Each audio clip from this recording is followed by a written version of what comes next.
tem outros instrumentos, né? Como, por exemplo, a eutanásia.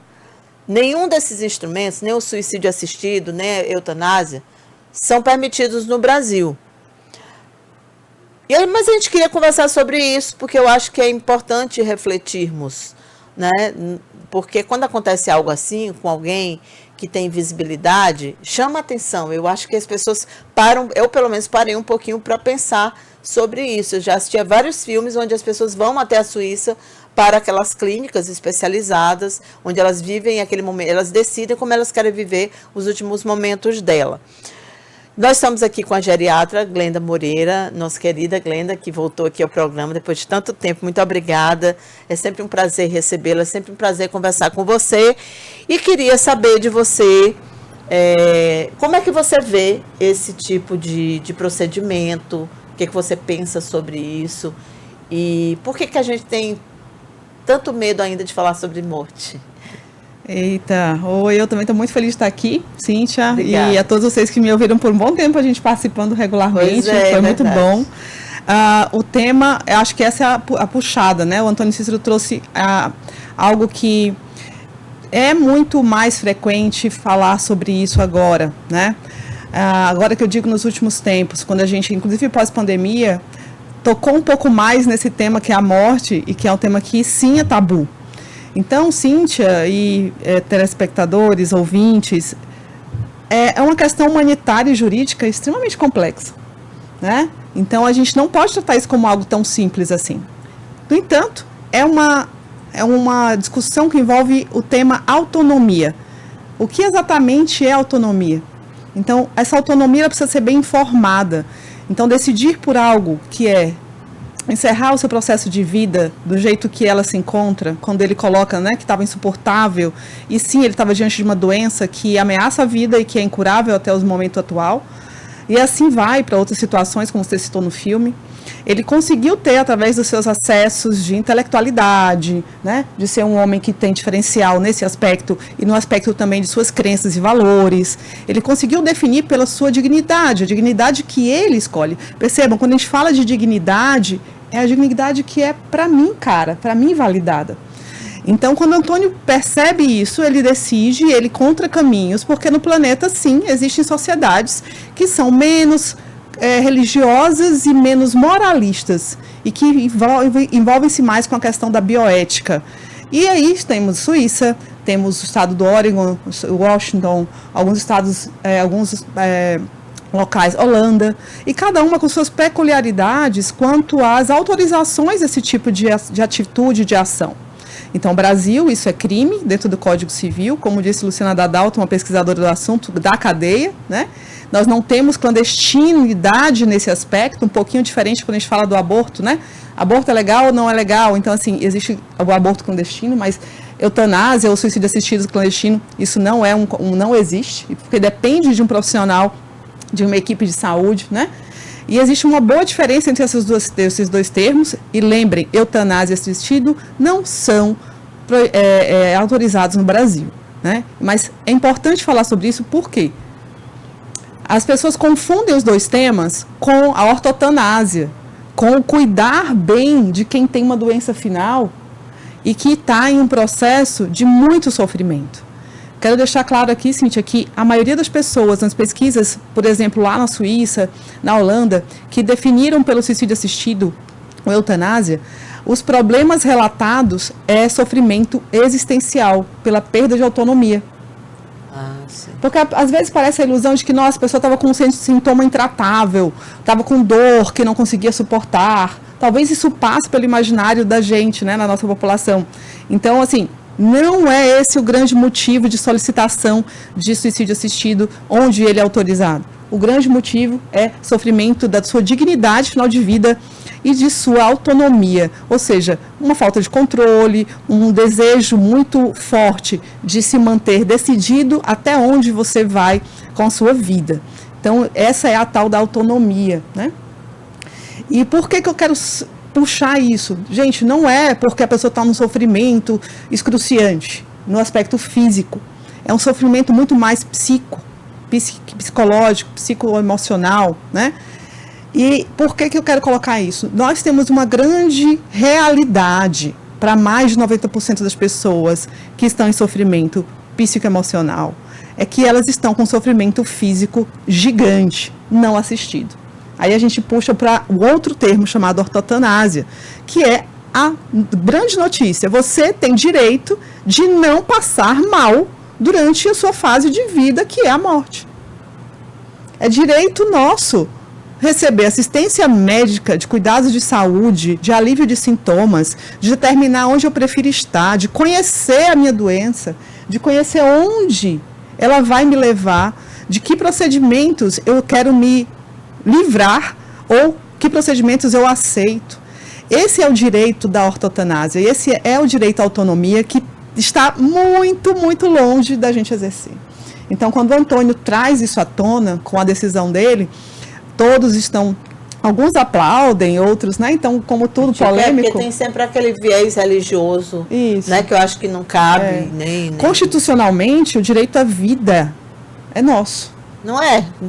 É a mesma. Eu acho que essa expressão que está na nossa Constituição, enfim, deveria ser, né? Nosso, em todos os momentos. É nosso. E aí o direito à vida é nosso, sim, e é de cuidado do Estado, ou seja, como é que estão cuidando de quem está muito ruim, de quem tem uma doença como Alzheimer, que você vai ver quantas pessoas você, nas suas reportagens e a mídia com certeza conhece, de pessoas que estão cuidando de seus pais, cuidando de seus tios, ou a si mesmos, com uma doença que não tem cura, mas sem nenhuma assistência no contexto de políticas públicas, de ter uma vida ativa e autônoma. Sem nenhuma perspectiva. Nenhuma perspectiva. Né? Percebe? Quando eu chego, por exemplo, eu consigo cuidar de alguém com câncer até determinado ponto. Chega no ponto que não tem um tratamento que modifique mais a doença, o paciente fica só. A família fica só. E ele teria que estar junto com o cuidado paliativo. E o cuidado paliativo no país, ele ainda é pontual, apesar da política pública. O cuidado paliativo, gente, ele maneja bem a vida de quem está vivo. É isso. Né? Incluindo, esse Antônio possivelmente deve ter passado com paliativistas, com psiquiatras, né? Deve ter passado com seu geriatra, para tomar uma posição, uma decisão e ir atrás de algo que é legalizado em outro lugar, para tentar aliviar ou, pelo menos, dignificar o desejo dele de como deveria viver. Mas, de novo, é muito complexo porque é uma discussão humanitária e, mais ainda, em nossos países, em países no mundo mais cristãos, que tem a sacralidade da vida, né, e tudo. Minha chamada de atenção. Não é que a gente não precise falar sobre isso, precisa, mas nós precisamos entender que quem está antes disso sofre demais pela não assistência à ortotanásia, que é legalizada, que é a técnica de um bom manejo de saúde, né? Cuidado paliativo é uma ciência, né? Com atitudes e ações bem consubstanciadas na literatura, na ciência. Então, deixar alguém sem dor, deixar alguém sem náusea, sem vômito, definir qual é o melhor plano de cuidado com o paciente e a família. Autonomia é isso. E, inclusive, quando a gente fala de cuidado paliativo, a gente tem que falar mais sobre isso. Eu acho que as políticas públicas precisam muito ser melhoradas, porque a gente tem um país que tem uma expectativa de vida maior, bem maior, ou seja, mais gente vivendo.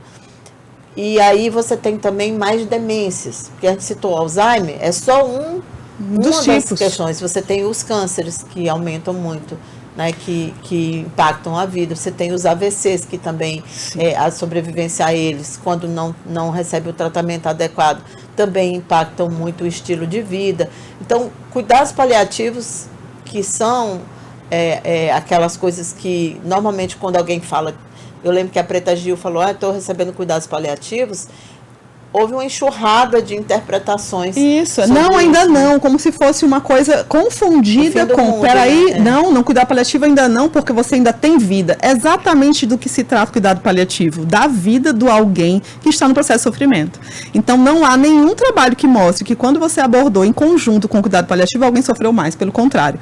Teve sua dor manejada, plano de vida conduzido, conseguiu viver mais. Tem, inclusive, isso em 2010, surgiu um primeiro trabalho bem desenhado, está na New England Journal of Medicine, 2010, um trabalho de um grupo australiano, que fez o acompanhamento de doentes com câncer final, vou botar assim para todo mundo compreender, câncer terminal de pulmão, é uma expressão muito usada, infelizmente ainda confundida, mas vamos usar isso. O grupo desse estudo eram pacientes com doença terminal pulmonar, e os dois receberam todas as terapêuticas que eu e você desejaríamos imaginar, mas um deles, com a equipe de cuidados paliativos, sobreviveu melhor e mais, e morreu só no final do momento mesmo, ou seja, a qualidade de vida não foi perdida, quem tinha cuidados paliativos. Isso é divisor de águas. Geralmente em casa o cuidado paliativo? É onde a maioria das pessoas desejam, né? Mas onde no Brasil eu consigo ter uma assistência domiciliar pelo sistema público de saúde? Muito difícil. Difícil, né? Tem que brigar na justiça, né? E outro, o cuidado paliativo começa desde a notícia ruim. Desde quando, por exemplo, se eu ou vocês aqui, de repente chegarmos a um tempo de nossa vida e olha, você tem Alzheimer, e Alzheimer ainda for uma doença sem cura, será que a gente vai não ter o mesmo desejo que o Antônio? Né?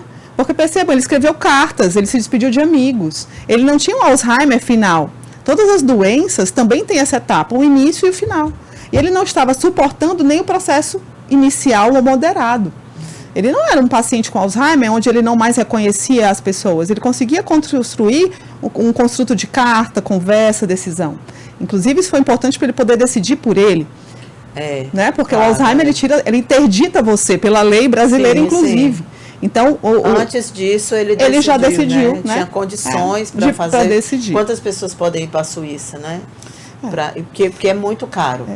As contas são caríssimas. Então, isso aí é para 1% das pessoas. Exatamente para desestimular, né? E para 1% das pessoas. Né? Então, assim, o Brasil, nós estamos no lugar onde tem uma demanda reprimida de mais de 40 milhões de pessoas precisando de cuidados paliativos, manejar a sua dor, não ficar em casa em sofrimento, ter um roteiro onde, quando eu tenho tais sintomas que são refratários ou difíceis, eu receber o apoio de um hospital que possa me acolher e não ficar, né, nessa roda tão desassistida que muitos pacientes têm, né? Nós temos um ambulatório de cuidados paliativos dentro do hospital universitário e isso tem sido um divisor de águas para... Aqui no HU? Aqui no HU. Nós temos um ambulatório que é um ambulatório chamado de interconsulta, né? Então, a gente cuida de dentro, né? Então, a rede ainda não tem políticas colocadas, então a gente ainda não está na rede. Mas a gente está dentro do hospital. Então, a gente responde os pareceres, conduz as pessoas, inclusive, pessoal, no início das doenças. A maioria dos residentes e médicos, ou até estagiários da área de saúde que participam do ambulatório, levam algum susto quando chegam lá. Não esperam receber pessoas que estão vivas e muito bem. Né? Então, o cuidado paliativo é para pegar o processo da tua vida hoje, que não tem mais um tratamento que cure aquela doença, e te acompanhar o tempo de vida que você tiver. Então, isso é muito interessante de vivenciar. Que tem lá no HU, né? Muito importante. Glenda, só uma última questão. É um direito das pessoas o cuidado paliativo? Tipo, tem algo na lei que diga? É um direito, né, de assistência à saúde, é constitucional. Só que a gente esquece que a morte faz parte da vida. E não fala disso. Não fala disso e nem caminha. Outro problema, dentro das diretrizes de ensino, ele não estava. Então, novembro do ano retrasado, tá, já está na diretiva de medicina, por exemplo, disciplina transversal e cuidados paliativos. Então, não se ensina essa abordagem. Então, cada vez mais isso vai acontecendo. Dezembro agora, Política Nacional dos Cuidados Paliativos. Nós estamos movimentando, o Ministério está movimentando uma questão de ter equipes, está autorizado 1.300 equipes. Então, acho que a população tem que começar a cobrar e pedir. Então, você tem em casa alguém que está no processo de saúde nesse nível, você precisa pedir acesso ao cuidado paliativo. Muito bem, é isso. Boa conversa. Glenda, muito obrigada. Volte sempre. O lugar obrigada. Seu, sempre será. Um bom dia para você. Bom dia também.